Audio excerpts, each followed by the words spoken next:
Hello miss, आप मनाली में पहली बार आई लगती हैं। क्योंकि अगर पहले आई होती तो ये तो पॉसिबल नहीं है कि अब तक आप मेरी नजरों से रहती। अनिका को पहले तो कुछ समझ में नहीं आया, लेकिन अगले ही पल वो समझ गई कि कुणाल उसे पहचान नहीं पाया था। अनिका ने रिया की तरफ देखा तो वो अपने टैब में वीडियो गेम खेलने में मस्त थी, और क्योंकि उसने हेडफोन पहने थे उसे आसपास की कोई बात सुनाई नहीं दे रही थी। ये देखकर अनिका को राहत मिली। अनिका कुणाल की बात को अवॉइड करते हुए वहां से साइड होकर टैक्सी को आवाज देने लगी। Taxi, taxi. अनिका नहीं चाहती थी कि कुणाल उसे पहचाने, लेकिन कुणाल भी हार मानने वालों में से थोड़ी था। कुणाल ने उसकी तरफ भागकर फिर से उसका रास्ता रोक दिया। अरे अरे, टैक्सी की क्या जरूरत है, मैं अपनी गाड़ी में आपको जहाँ चाहे छोड़ देता हूँ ना। और एक मिनट, ये नन्ही गुड़िया कौन है?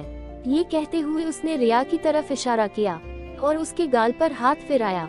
लेकिन रिया जब टैब पर गेम खेल रही होती है तब उसे कोई डिस्टर्ब करे वो उसे बिल्कुल अच्छा नहीं लगता, इसलिए टैब से बिना ऊपर देखे उसने अपना गाल झटक लिया।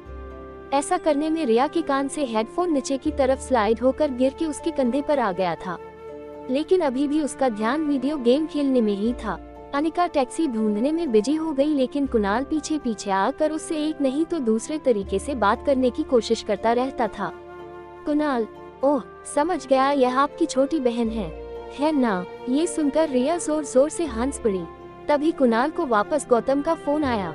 कुणाल ने जैसे ही फोन उठाया, गौतम ने पूछा, क्या तुम्हें अनिका दिखी? कुणाल ने बड़ा ही तीखा जवाब देते हुए कहा, न दिखने के लिए आपकी बेटी कोई सुई तो है नहीं। जब वह गेट से बाहर आएगी तो सिर्फ वही दिखेगी, बल्कि उसके पीछे खड़े लोग भी दिखना बंद हो जाएंगे। और वो रूडली फोन काट देता है। कुणाल की बात सुनकर अनिका को अंदाजा आ गया था कि वो पक्का उसी के बारे में बात कर रहा था। अनिका को कुणाल पर बहुत ही ज्यादा गुस्सा आ रहा था, लेकिन उसे बस अब जल्दी से टैक्सी चाहिए थी।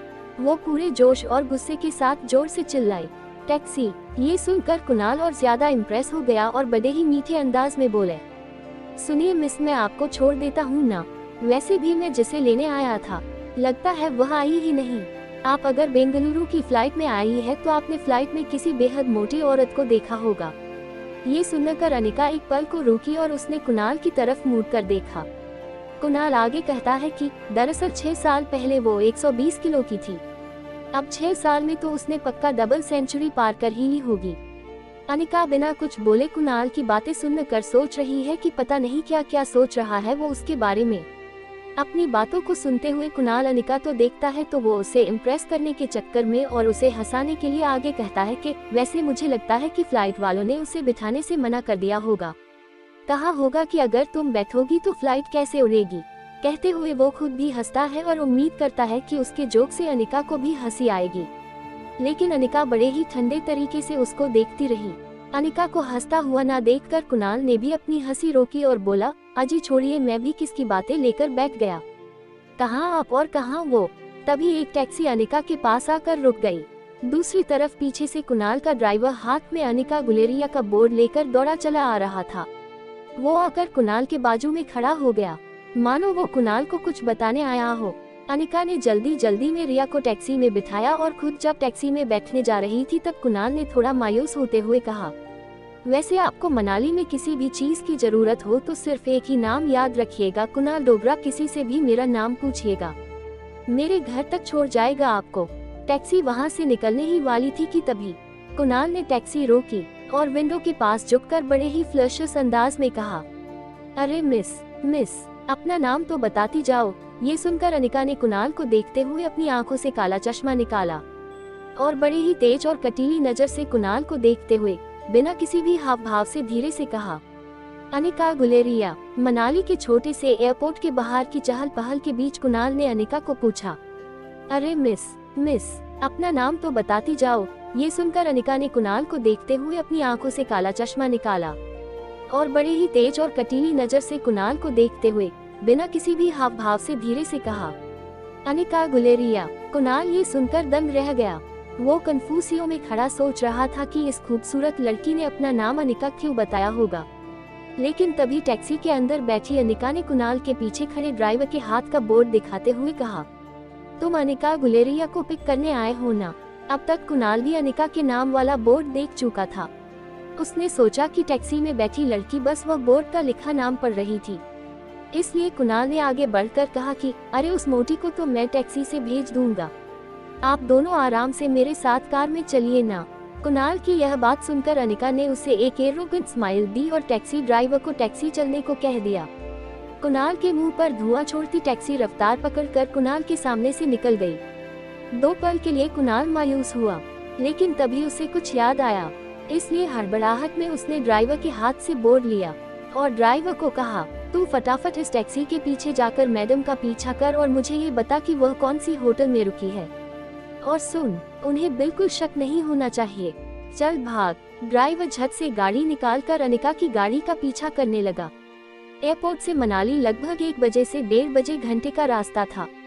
रिया ने वापस अपने कान पर हेडफोन्स लगाए और वो टैबलेट पर गेम खेलने में बिजी हो गई। वैसे रिया को देखकर कोई यह नहीं कह सकता कि वह एक लड़की है। जीन्स, स्पोर्ट्स शूज, टी-शर्ट, छोटे बाल और सर पर कैप। रिया की उम्र भले ही छोटी थी, मगर उस पर मॉडर्न टेक्नोलॉजी का काफी ज्यादा प्रभाव था। गेमिंग की दुनिया में रिया स्वीट एंजल के नाम से काफी पॉपुलर थी। रिया को गेम खेलते हुए देख अनिका सोच रही थी कि पता नहीं रिया को मनाली लाकर उसने सही काम किया था या गलत। मोबाइल की रिंग से अनिका अपने ख्यालों से बाहर आई तो उसने देखा कि उसके पापा गौतम बार बार अनिका के फोन पर कॉल किए जा रहे था। अनिका ने बिना फोन उठाए अपने मोबाइल को साइलेंट मोड पर किया और आंखें बांध कर बैठी रही, मानो जैसे वो आने वाले तूफान के लिए खुद को मन ही मन तैयार कर रही हो। अगले 1 घंटे में अनिका की टैक्सी मनाली की सबसे बड़ी 5 स्टार होटल पैराडाइज इंटरनेशनल में दाखिल हुई, लेकिन उसका पीछा कर रहे राजू को होटल के में गेट पर ही रोक दिया। होटल का बेल बॉय अनिका का इंतजार पहले से कर रहा था। अनिका के आते ही बेल बॉय उसका सामान लेकर उसे लिफ्ट की ओर ले गए। होटल का प्रीमियम फर्नीचर, आकर्षित एम्बियंस और वेलकमिंग स्टाफ को देखकर समझ आ रहा था कि क्यों देश विदेश से आए टूरिस्ट मनाली की ये शानदार होटल में रहना पसंद करता था।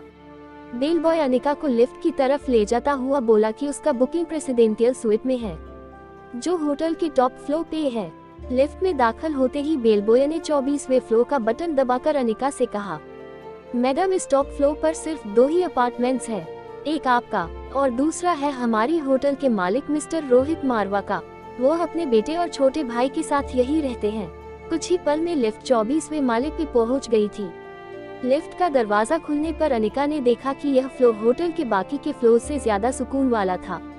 इतना सुकून जितना अनिका ने शायद अपने घर में भी महसूस किया हो। अनिका के रूम के पास जाकर बेल बॉय ने कार्ड से दरवाजा अनलॉक किया। वो कार्ड अनिका के हाथ में देकर और सामान वही छोड़कर चला गया। रिया अभी भी गेम खेलने में बिजी थी। अनिका रिया को रूम के अंदर लेकर आई और उसने रूम का दरवाजा बंद किया। प्रेसिडेंशियल स्वीट एक काफी लग्जरियस अपार्टमेंट था। मॉडर्न और कंफर्टेबल बेडरूम, एक शानदार लिविंग एरिया और बड़ी सी बालकनी जहां से पूरा मनाली का नजारा दिखाई दे रहा था। ये प्रेसिडेंशियल स्वीट हर कोई अफोर्ड कर सकता था, क्योंकि कमरे का दिन का किराया 25,000 था। मगर world famous neuro surgeon doctor Amrita और अनिका को इससे क्या फर्क पड़ने वाला था। थोड़ी देर नई जगह का आनंद उठाने के बाद रिया थककर बिस्तर पर सो गई थी। अनिका प्यार से उसे चद्दर उड़ा ही रही थी, तभी उसका फोन वाइब्रेट हुआ। अनिका ने देखा कि उसके पापा गौतम का फोन आ रहा था। अनिका की आवाज से कहीं रिया जाग न जाए, इसलिए हड़बड़ाहट में अनिका बेडरूम से बाहर आकर बेडरूम का दरवाजा बंद करके फोन उठाती है। जैसे ही अनिका ने फोन उठाया, गौतम ने गुस्से से तिलमिलाकर कर कहा, Anika what kind of behaviour is this? Kunal 2 घंटे एयरपोर्ट पर तुम्हारा इंतजार करता रहा, तुम उसके साथ आई क्यों नहीं? कहाँ हो तुम? इस पर बड़े ही शांत अंदाज से अनिका ने अपने पापा से कहा। बस आ रही हूँ मैं। ये कहते ही अनिका ने फोन काट दिया। न जाने क्यों, लेकिन अनिका काफी डिस्टर्ब हो गई थी। गौतम ने बचपन से लेकर आज तक अनिका के साथ चाहे जैसा भी व्यवहार किया हो, आखिर वो थे तो अनिका के पापा ही, जिनसे अनिका 6 साल बाद मिलने वाली थी। अनिका ने कुछ सोचकर होटल रूम को बाहर से लॉक किया और वो होटल की लॉबी में लिफ्ट के पास आकर लिफ्ट के आने का इंतजार करने लगी। तभी अनिका के फोन पर उसकी असिस्टेंट राजलक्ष्मी का फोन आया। अनिका ने फोन पिक किया तो रा ने अनिका का हाल पूछते हुए कहा कि मैडम, आशा करती हूँ आपकी फ्लाइट सेफ और कंफर्टेबल थी और आपकी नींद भी पूरी हुई होगी। याद है ना, आपको रोज कंपल्सरी 8 घंटे सोना ही है। अनिका उसकी बात को काटते हुए कहती है कि हाँ हाँ याद है। तुम ये बताओ, तुमने मुझे फिर से वही बात बताने के लिए फोन किया है जो तुम पिछले 1 महीने से रोज मुझे बताती आ रही हो, या आज कुछ नई बात बताने के लिए फोन किया है? राजलक्ष्मी थोड़ा हिचकिचाते बोली। अरे मैडम, क्या करूं मैं? फिर से वो बिजनेस टाइकून रोहित मारवा का मेल आया है। वो अपनी दादी माँ का इलाज देश की सबसे बड़ी न्यूरोसर्जन डॉक्टर अमृता यानी कि आपके पास करवाना चाहते हैं। इस वक्त वो मनाली में ही है और आप भी मनाली में हैं। तो मैंने सोचा क्या मैं अपॉइंटमेंट फिक्स कर दूं? लेकिन तभी अनिका ने कड़क शब्दों में कहा, बिल्कुल नहीं, ये बड़े लोग अपने बड़े बुजुर्गों की चिंता का सिर्फ ढोंग करते हैं। इनका असली मकसद तो कुछ और ही होता है, बुजुर्गों की प्रॉपर्टी, बिजनेस या और कुछ। हमें इन लोगों से दूर ही रहना चाहिए। और वैसे भी मनाली आने के पीछे मेरा मकसद कुछ और है। उस मकसद से मैं अपना ध्यान नहीं भटकाना चाहती। और हाँ राजलक्ष्मी, यह मत भूलो कि मैं इस वक्त ऑफिशियल लीव पर हूँ। राजलक्ष्मी अनिका की असिस्टेंट ही नहीं बल्कि उसकी दोस्त भी थी, इसलिए उसने अनिका का मूड लाइट करते हुए कहा, okay ma'am, as you wish. मगर एक बात बता दो, मैंने सुना है ये रोहित मारवा की पर्सनैलिटी काफी डैशिंग है, टोल डार्क हैंडसम, और हाँ इतनी सी उम्र में इतना बड़ा बिजनेस टाइकून। देश की काफी लड़कियां उनसे सिर्फ बात करने को मर मिटने को तैयार होती है। और आप है कि रोहित आपसे खुद मिलना चाहता है और आप उसे अवॉइड कर रही हैं। अगर लाइफ में थोड़ा सा रोमांस आ ही जाता है तो इसमें नुकसान क्या है? बाकी आपकी मर्जी, सोच लो। रोहित का फोटो भेजो। अनिका समझ गई थी कि राजलक्ष्मी अब उसकी टांग खींच रही थी। तभी अनिका ने लिफ्ट को ऊपर आता देख राजलक्ष्मी से जल्दी जल्दी में कहा कि अगर ऐसा है तो तुम एक काम करो, तुम ही उसे डॉक्टर अमृता बनकर मिल लो। वैसे भी यहाँ डॉक्टर अमृता को चेहरे से कोई नहीं जानता, यहाँ तो मैं सिर्फ अनिका गुलेरिया हूँ। अब चलो फोन रखो। लेकिन राजलक्ष्मी ने भी जल्दी जल्दी में बोला, ठीक है ठीक है, I hope you enjoy your vacation. और हाँ, रोहित की फोटो भेजूंगी, एक बार देख जरूर लेना। इसके पहले कि राजलक्ष्मी अपनी बात पूरी कर पाती, अनिका हंसते हुए फोन काट देती है। लेकिन इसके पहले कि अनिका लिफ्ट के अंदर जा पाती, लिफ्ट वापस बंद होकर नीचे चली जाती है। तभी अनिका को लगा जैसे मानो उसके पीछे कोई खड़ा हो। अनिका ने जैसे ही पीछे मुड़कर देखा तो वो हैरान हो गई। पीछे रिया खड़ी थी, उसका चेहरा कुछ उखड़ा हुआ था और वो बस अनिका को एकटक देखे जा रही थी। अनिका को लगा कि रिया नींद से अचानक उठकर उसने अनिका को पास नहीं देखा होगा, इसलिए ऐसे खड़ी होगी। इसलिए अनिका ने नीचे झुककर प्यार से रिया के दोनों गालों पर किस किया और बोली, मम्मा जल्दी वापस आ जाएगी और आते वक्त तुम्हारी फेवरेट चॉकलेट आइसक्रीम लेकर आएगी।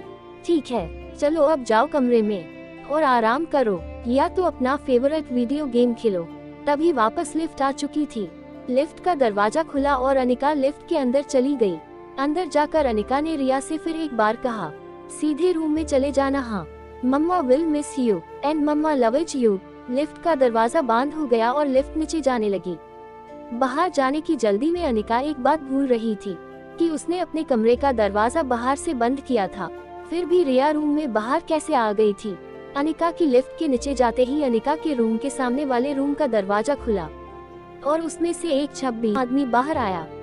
ब्लैक चमकीले leather shoes, black trousers, white shirt और ब्लैक ब्लेजर। किसी रियासत के राजकुमार से बिल्कुल काम नहीं लग रहा था वो आदमी। और लगे भी क्यों नहीं, क्योंकि यह आदमी था मारवा इंडस्ट्रीज का सीईओ रोहित मारवा। रोहित अपने कमरे से निकला और लिफ्ट के पास खड़े बच्चे की तरफ बढ़ते हुए और उस बच्चे को डांटते हुए रोहित ने कहा, बेटा कितनी बार कहा है तुम्हें कि ऐसे ही बिना बताए कमरे से बाहर मत निकला करो। तुम मेरी बात सुनते क्यों नहीं? आर्यन आर्यन जिस लड़की को रिया समझकर अभी कुछ ही पल पहले अनिका ने बात की थी, उसी बच्चे को रोहित किसी दूसरे नाम से पुकार रहा था। लेकिन सच बात वो यही थी कि वो बच्चा रिया नहीं बल्कि आर्यन था। दरअसल अनिका जिस बच्चे को रिया समझकर उससे बात कर रही थी, वह बच्चा मशहूर बिजनेस टाइकून रोहित मारवा का इकलौता बेटा था, आर्यन था। मारवा इंडस्ट्रीज का इकलौता वारिस आर्यन। और इन सब में सबसे मजेदार बात ये थी कि रोहित का बेटा आर्यन और अनिका की बेटी रिया दोनों की शक्ल एक दूसरे से मिलती जुलती थी। यानी कि रिया और आर्यन हम शक्ल थे। तो रोहित लॉबी में जिस बच्चे से बात कर रहा था वो दरअसल आर्यन नहीं था और रिया अभी भी अनिका के कमरे में सो रही थी। रोहित आर्यन से बात कर रहा था लेकिन आर्यन की नजरें अभी भी लिफ्ट के दरवाजे पर जमी हुई थी। आर्यन की गोल मटोल कठे आंखें और खूबसूरत मासूम सा चेहरा देखकर ऐसा महसूस होता था जैसे उसने अभी अभी आकाश से उतरता हुआ टिमटिमाता तारा देख लिया हो। रोहित ने पीछे से फिर से आर्यन को आवाज देते हुए कहा, आर्यन ध्यान कहाँ है तुम्हारा? सुना नहीं बेटा, अंदर चलो। रोहित आर्यन का हाथ पकड़ के उसे लगभग खींचते हुए रूम के अंदर ले जा रहा होता है। तभी आर्यन ने झटके से अपना हाथ छुड़ाकर रोहित से कहा, मुझे चॉकलेट आइसक्रीम चाहिए। ये सुनकर रोहित थोड़ा हैरान हो गया। हमेशा गुमसुम और गुपचुप रहने वाले आर्यन का बर्ताव आज रोहित को कुछ अजीब लग रहा था।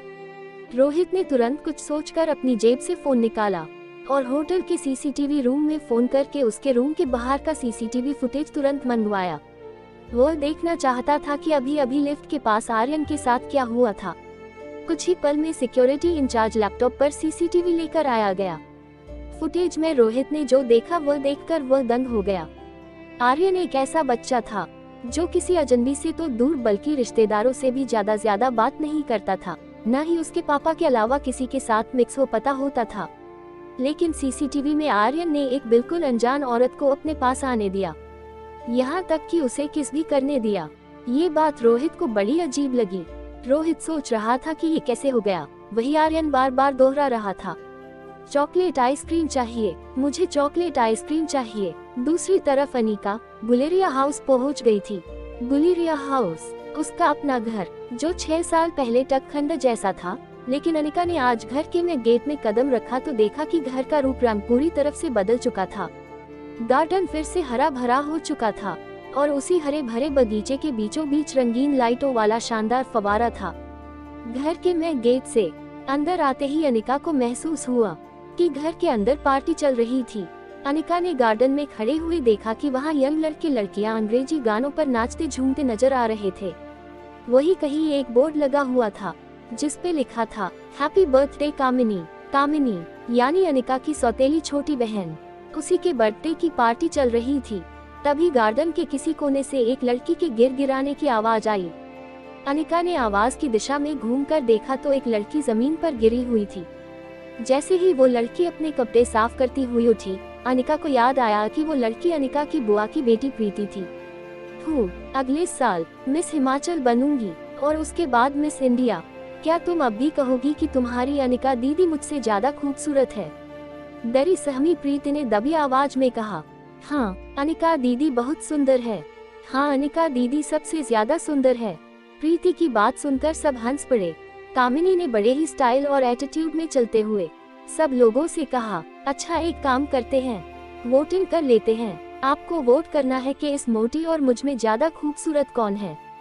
ठीक है। ये बात कहकर कामिनी ने अपने एक दोस्त से सिगरेट जलाने का लाइटर लिया और उससे अनिका की फोटो जला दी। दूर खड़ी अनिका चुपचाप ये सब देख रही थी। कामिनी ने जले हुए फोटो के टुकड़े एक जूस के गिलास में मिला दिए और कहा, तो गाइस क्या आप अपने वोट के साथ तैयार हो? तो बोलो मुझे कितने वोट। कामिनी के सारे दोस्तों ने अपना हाथ कामिनी को वोट देने के लिए एक साथ हवा में उठा लिए। बेचारी प्रीति, सारे वोट तो मुझे ही मिल गए। तुम तो हार गई। चलो कोई बात नहीं, अब हार गई हो तो तुम्हें सजा भी मिलेगी ना। तो तुम्हारी सजा ये है कि तुम्हारी इस खूबसूरत मोटी दीदी के जले हुए फोटो की राख को मैंने इस जूस के गिलास में मिला दिया है। तुम्हें बस ये जूस पीना है।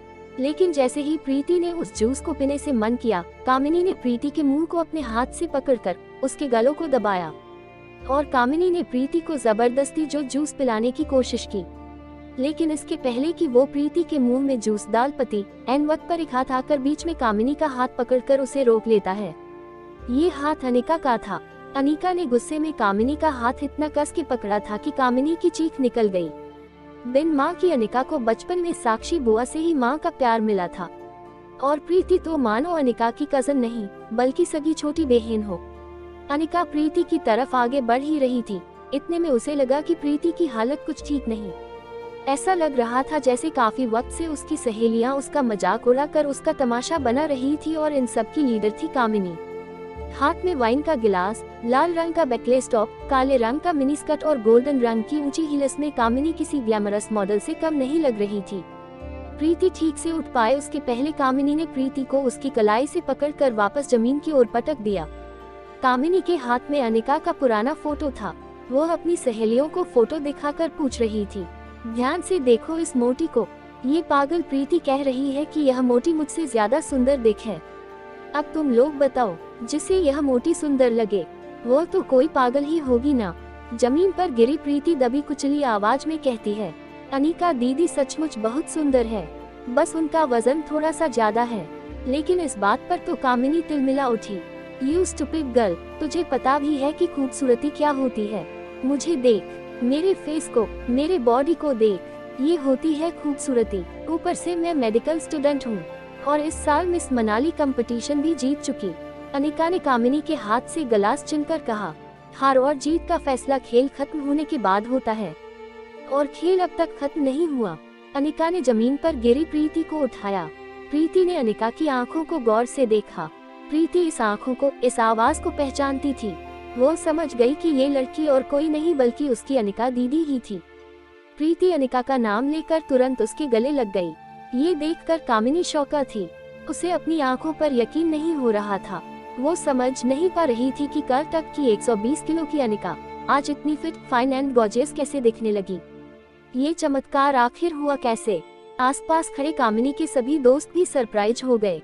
दोस्त आपस में ही बातें करने लगे। दोस्त 1, अरे यार ये अनिका इतनी खूबसूरत कैसे हो गई? दोस्त 2, ये तो किसी फिल्म की हीरोइन जैसी लगती है। सबकी बातें सुनकर अनिका ने बड़े ही रुआब से कहा, चलो जीत किसकी हुई ये तो पक्का हो गया। अब जो सजा तय की थी वह पूरी कर ली जाए।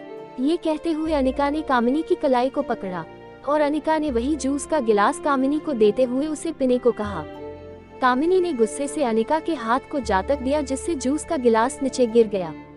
कामिनी गुस्से में झुलस रही थी। ये कैसे हो सकता है? तुम इतनी बदल कैसे गई?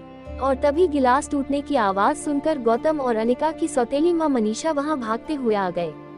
उनके वहाँ देखते ही कामिनी ने नाटक शुरू कर दिया और एकदम से बेचारी बनकर कहने लगी, देखो माँ, पापा, अनिका मेरी बर्थडे पार्टी में आकर मेरी पार्टी खराब करना चाहती है।